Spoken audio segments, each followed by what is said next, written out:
Okay, we are recording, and now we are in section 13.8. This is the last new section that we are covering in our multivariable calculus textbook, and we're going to talk about the divergence theorem. Now, the divergence theorem, I will just show it to you. Hold on.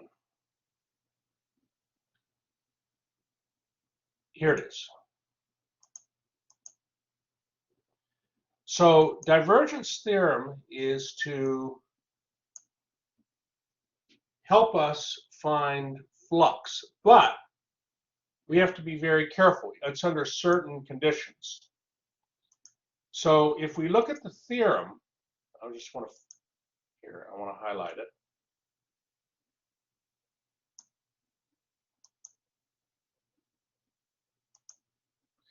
It says let E be a simple solid region, a solid, and let S be the boundary surface of E given with positive outward orientation. Then let the vector field F be a vector field whose component functions have continuous partial derivatives on an open region that contains the solid. In this case, one moment here, the flux integral on the left can be found by computing the triple integral over the solid E where of the divergence of the vector field. So now you see you're getting, oh, here's a triple integral again. The triple integral is coming up in our application. And I want to show you where this is useful, this divergence theorem. So I want to go back to an example that we did last week. Okay, so you have this in your notes, but this is the example. And in this example, we wanted to find the flux of this vector field, across a closed surface. The closed surface S was formed by a paraboloid going along the positive y-axis, and then when y equals 1, it got capped by this disk. So pictorially, at y equals 1, so pictorially, this was our closed surface. This was our closed surface. And notice that the closed surface consists of surfaces S1 and S2. But if you define S to be the union of the surface S1, which is the paraboloid, and the surface S2, which is the disk at y equals 1, that closed surface S encloses a solid E. So we could use the divergence theorem here to compute the flux across the closed surface S. Okay, how many recall this problem that we did this problem last week? How many recall this? We did this problem last week.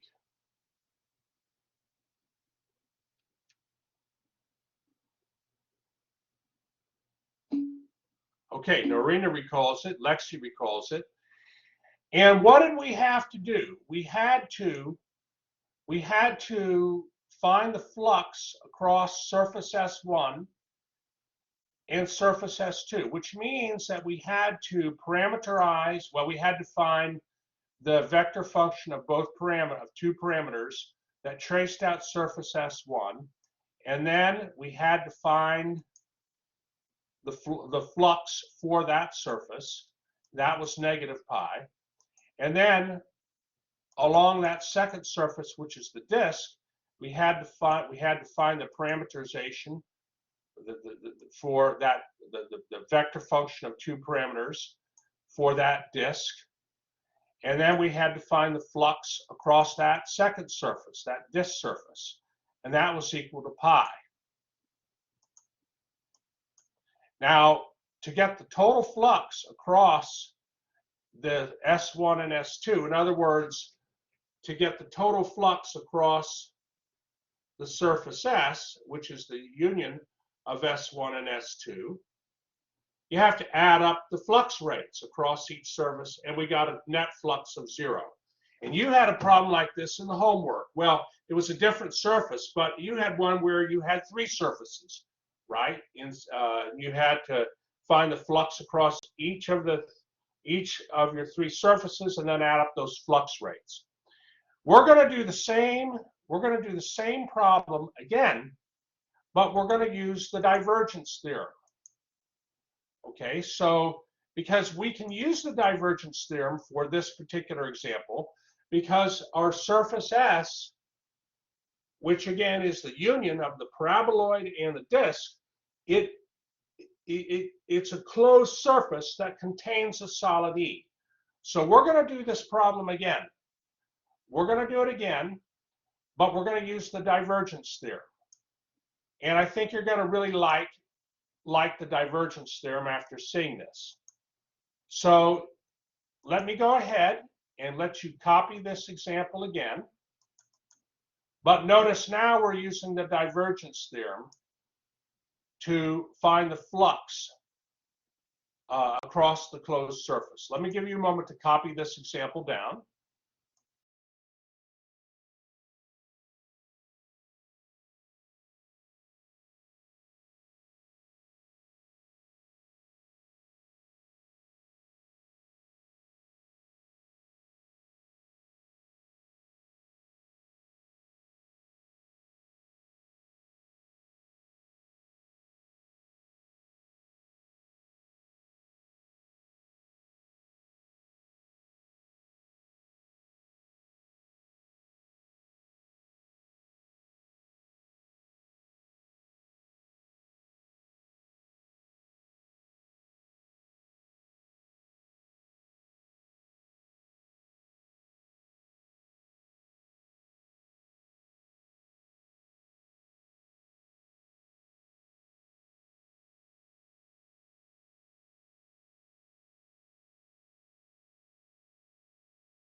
Okay, so you're copying this.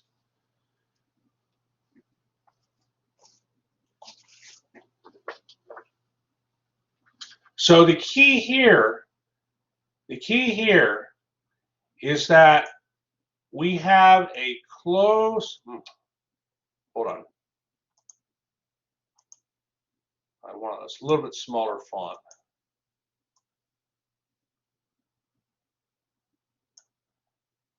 The key here is that we have a closed surface formed by the paraboloid and the disk. Because we have a closed surface, we are able to use the divergence theorem.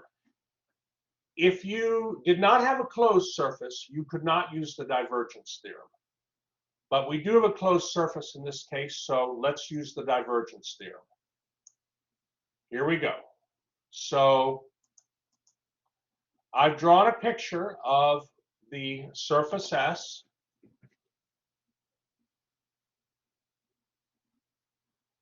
The closed surface. And here is the divergence theorem that we are able to use.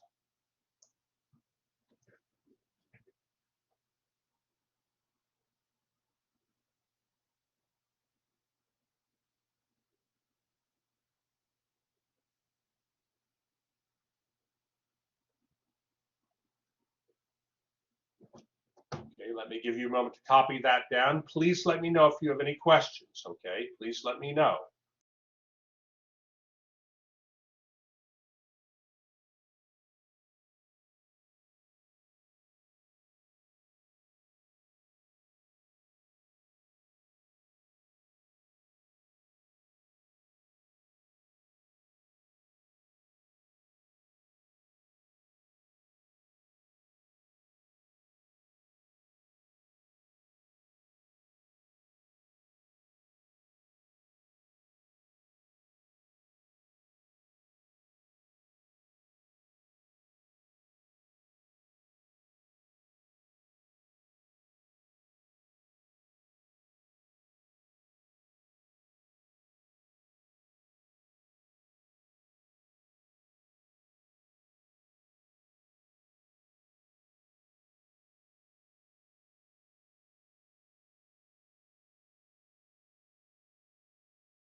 Okay, now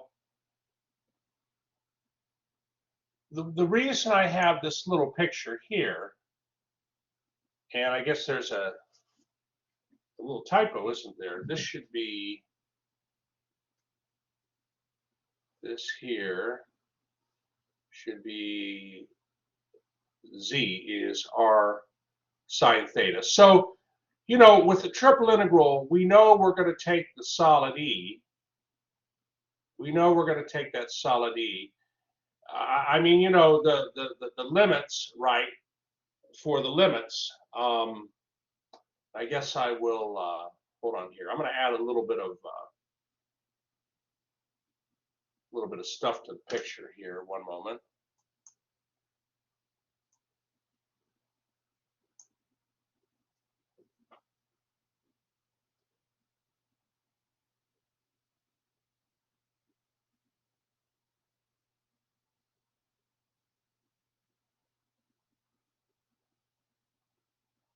Come on, give me some love here.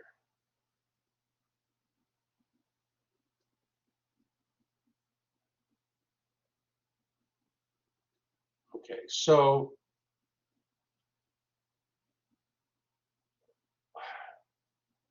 we're going from a surface on the left. So I'm thinking about the triple integral. Okay, I'm thinking about the triple integral, and I'm thinking about what would the limits be on the top and the bottom. Okay, for the first integral. Of course, then dv, we have to decide what dv is going to be. Well, the triple integral, because of the way the surface is oriented, it makes sense to go from a function on the left to a function I should say surface on the left to a surface on the right, and that would be then a dy, right? A dy. So the surface on the left here, okay, in other words, if I wanted to add a little extra step here, here's what I'm trying to say. If I wanted to do a little extra step, okay, I could have the divergence of f, and I could have dy dA. And the dy, the surface on the left, is going to be the paraboloid. Okay, that's the bounding surface on the left. So that's y equals x squared plus z squared, right? And then on the right, that disk has the equation y equals 1. Okay, I mean, well, it's a circle, but y equals 1, and then x squared plus z squared is less than or equal to 1. Okay, so the limits, the y limits, are from x squared plus c squared to y equals 1. And then for the dA, well, I have a region D, right? For the dA, I have a region D. If I compress that solid E into the XC plane, that's gonna give me my region D, and that's a circle where x equals r cosine theta and z equals r sine theta. It's a circle of radius 1. Okay. So, all right. You know, just a little bit of, you know, I wanted to do this while I had the picture on the same page, and it was nice and easy to see. Okay. So, are there any questions on that?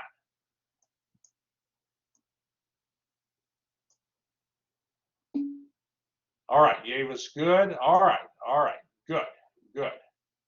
So, okay, let's compute the divergence of our function. Okay, so I'm sorry, let's compute the divergence of our vector field. So the vector field, okay, has components 0, y, and negative z. And you know the divergence of a vector field. It's the sum. Well, I mean, if you go back to section 13.5, go back to 13.5 here.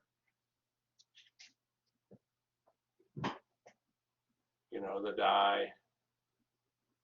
divergence of a vector field F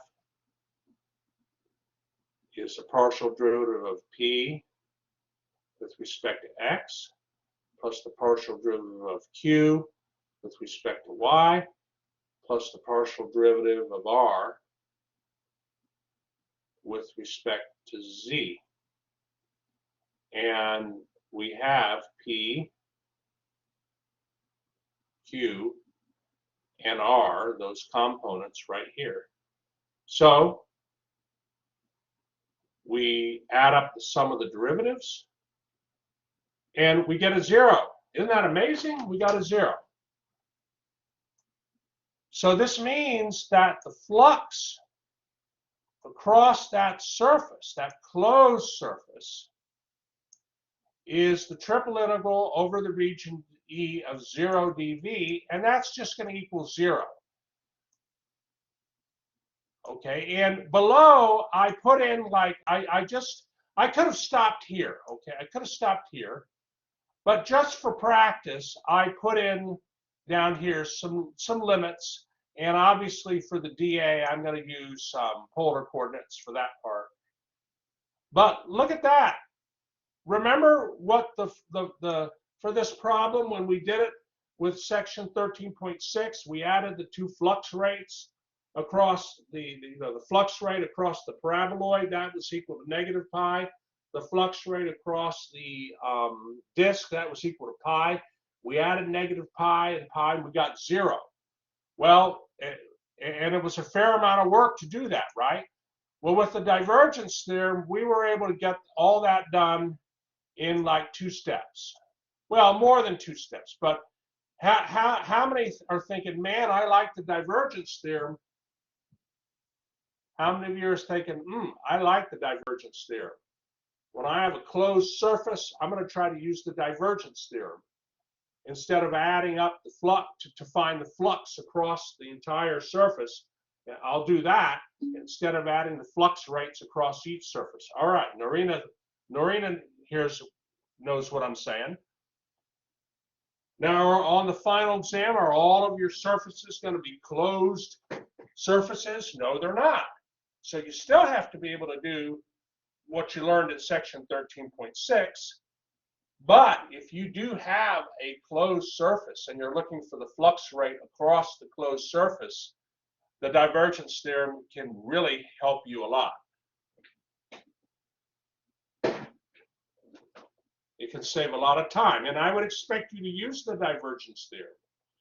So like in our next class, in our last class, I'm going to give you a little exercise where you're presented with some different scenarios, and you know what theorem from the formula sheet that's there, you know, that formula sheet that's under in the handouts in Blackboard, the handouts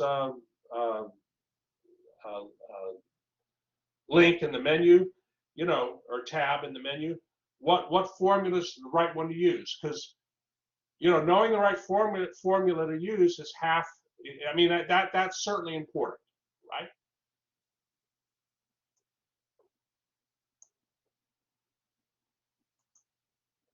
Okay, so Yeva likes this, Norina likes this.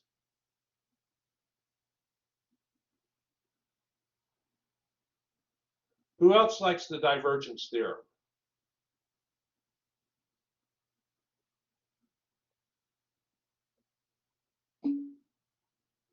Hold on, somebody,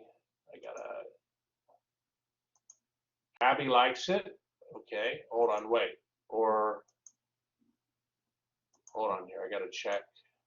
Okay, Simon likes it. Okay, great.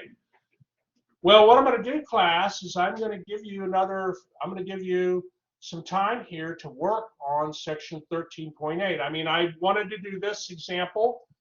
The book, let me see here. Does the book, let me see. No, I'll do example 2 with you. I'll do example 2 with you. One moment. Yeah, let me go in the ebook. One moment. Let me look at another example.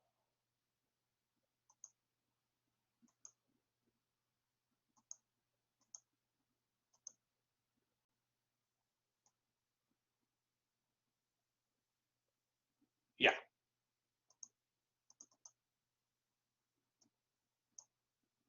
Example 2.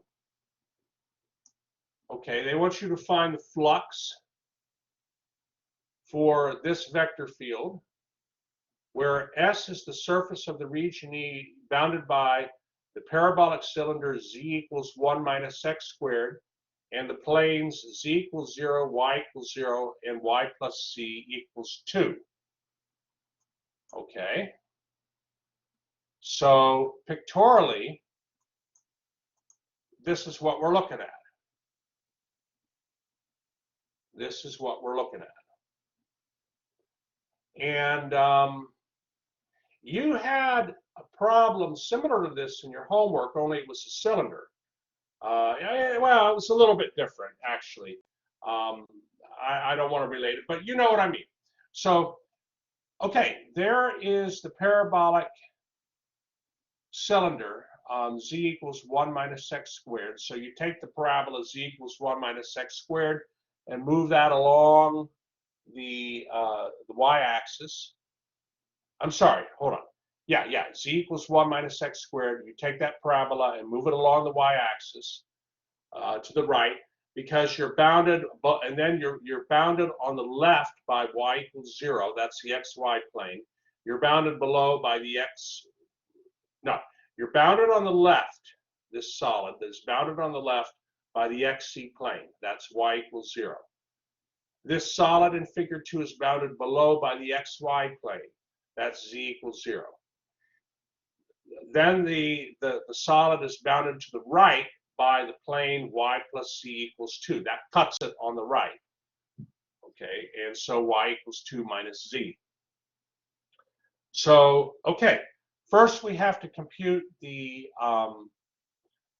divergence. And they comment here in the solution that it would be extremely difficult to evaluate the given surface integral directly. We would have to evaluate 4 surface integrals corresponding to the 4 pieces of the surface. Okay, so you've had a little experience with that. In the homework for section 13.6, you actually computed 3 surface integrals and added them together, right?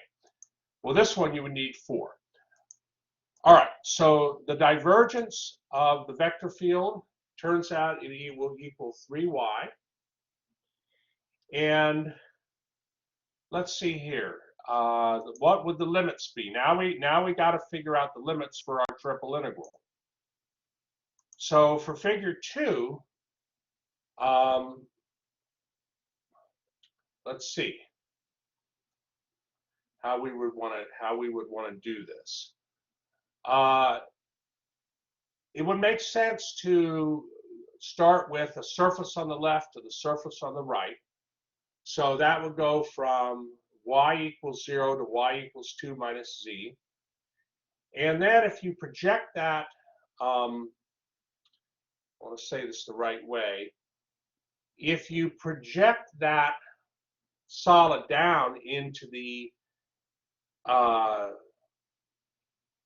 on here. If you project that solid, into the xc plane, you will get a, you'll get a parabola, a region D that's bounded above by the function z equals 1 minus x squared, bounded below by the function z equals 0, and then the x limits will go from -1 to 1. That's how it would have to. That's how it could work, and indeed,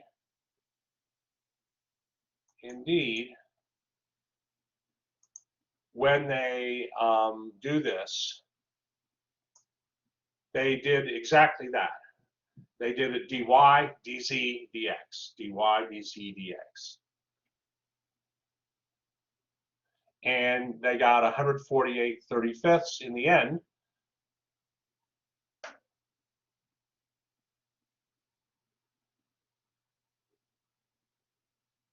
And so that's using the divergence theorem.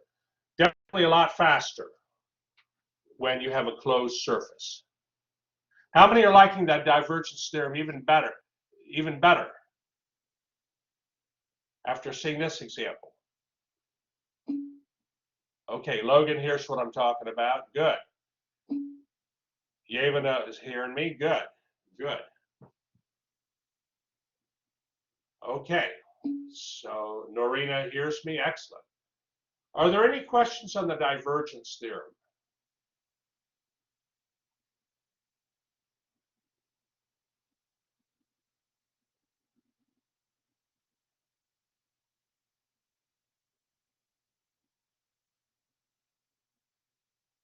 Okay.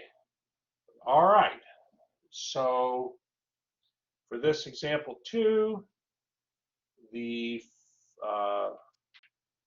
flux across that solid is 184/35. Okay, great, great.